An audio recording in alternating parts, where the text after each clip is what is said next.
اخلاقیات مذہب سے آتی ہیں اور اپنے مذہبی لباس میں بہت آگے ہیں؟ تو یہ سوچنے پر میں مجبور ہو گئی کہ کیا واقعی اخلاقیات مذہب سے آتی ہیں؟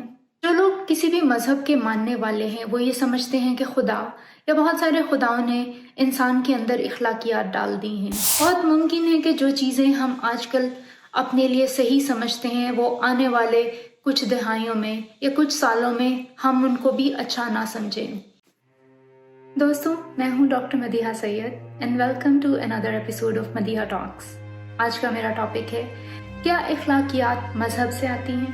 آج کا ٹاپک شاید کچھ لوگوں کو ناگوار گزرے، لیکن اب وقت آ گیا ہے کہ ہم ایک ریجڈ مائنڈ سیٹ کو چھوڑ کر ایک لچکدار رویہ اپنائیں اور چیزوں کو مختلف پہلوؤں سے دیکھیں اور ان پر غور و فکر کریں۔ ہم یہ جاننے کی کوشش کریں گے کہ آخر ہم بحیثیت قوم دوسری دنیا سے اتنا پیچھے کیوں ہیں۔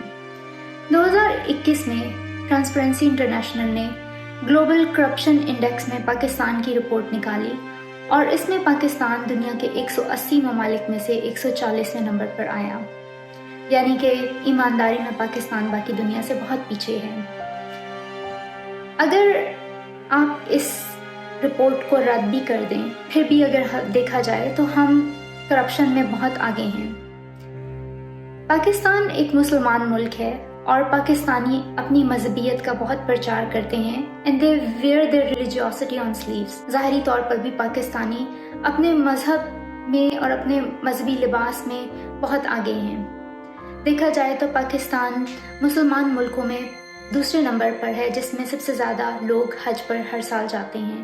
پاکستان میں 35 لاکھ سے زیادہ مساجد ہیں، لیکن پھر بھی اگر دیکھیں تو ہم باقی دنیا سے ترقی میں بہت پیچھے ہیں اور کرپشن میں بہت آگے ہیں۔ تو یہ سوچنے پر میں مجبور ہو گئی کہ کیا واقعی اخلاقیات مذہب سے آتی ہیں؟ اخلاقیات یا morality کیا ہے؟ It is the inner sense of rightness about ourselves and others, how we think, how we feel and how we act۔ یعنی کہ یہ ہمارے اندر کا ایک ایسا احساس ہے جو ہمیں غلط اور صحیح کی تمیز سکھاتا ہے، جس طرح سے ہم سوچتے ہیں، محسوس کرتے ہیں اور جس طرح سے ہم عمل کرتے ہیں۔ آرتھر سی کلارک کے مطابق one of the biggest tragedies of mankind is that morality has been hijacked by the religion۔ Now people assume that religion and morality are necessary for each other۔ The basis of morality is very simple and it does not need religion۔ Arthur C Clarke یہ کہتے ہیں کہ انسانیت کی سب سے بڑی بدقسمتی یہ ہے کہ اخلاقیات کو مذہب نے یرغمال بنا لیا۔ اب لوگ یہ سمجھتے ہیں کہ شاید مذہب اور اخلاقیات ایک دوسرے کے لیے لازم و ملزوم ہیں، حالانکہ اخلاقیات کی بنیاد بہت ہی سادہ ہے اور اس کے لیے مذہب کی ضرورت نہیں ہے۔ مورل سائیکالوجی میں اب بہت ریسرچ ہو رہی ہے اور سائنسدان اس بات پر بہت زیادہ غور و فکر اور ریسرچ کر رہے ہیں کہ کیا morality آبجیکٹیو ہے یا سبجیکٹیو۔ آبجیکٹیو یا سبجیکٹیو morality کو ہم علیحدہ سے ڈسکس کریں گے۔ سبجیکٹیو morality آخر کیا ہے؟ سبجیکٹیو morality وہ ہے جو ہر شخص میں پائی جاتی ہے اور ہر ایک انسان سے دوسرے انسان میں مختلف morality ہوتی ہے، یعنی کہ ایک انسان کی اخلاقیات دوسرے انسان کی اخلاقیات سے مختلف ہوتی ہیں۔ ہم دیکھیں گے کہ ایک ہی گھر میں ایک ہی ماحول میں پرورش پانے والے بہن بھائی ایک دوسرے سے کتنے مختلف ہیں اور ان کی اخلاقیات ایک دوسرے سے کتنی مختلف ہوتی ہیں۔ شیئرڈ morality یعنی کہ سارے انسان کچھ چیزوں پر متفق ہیں، یعنی کہ جو چیزیں دوسرے انسانوں کو نقصان پہنچاتی ہیں، یعنی کہ چوری، جوا اور قتل کرنا یا ریپ کرنا یا کسی کو دھوکہ دینا، ہر انسان اس کو برا ہی سمجھتا ہے۔ دوسری ہے آبجیکٹیو morality۔ آبجیکٹیو morality کی کئی انٹرپریٹیشنز ہیں۔ جو لوگ کسی بھی مذہب کے ماننے والے ہیں وہ یہ سمجھتے ہیں کہ خدا یا بہت سارے خداؤں نے انسان کے اندر اخلاقیات ڈال دی ہیں۔ ابراہیمک ریلیجن کیونکہ یہ بلیو کرتے ہیں کہ انسان خدا نے آدم اور حوا کو بنایا، یعنی کہ ایڈم اور ایو کو بنایا اور انہی سے انسان کی نسل چلی، تو اس کے بارے میں آپ زیادہ سوال نہیں کر سکتے، کیونکہ اگر آپ مذہب پہ سوال اٹھائیں گے تو اس کو عام طور پہ برا سمجھا جاتا ہے اور مذہبی حلقے ناراض ہو جاتے ہیں اور یہ کہتے ہیں کہ ان کے مذہبی جذبات مجروح ہوئے ہیں۔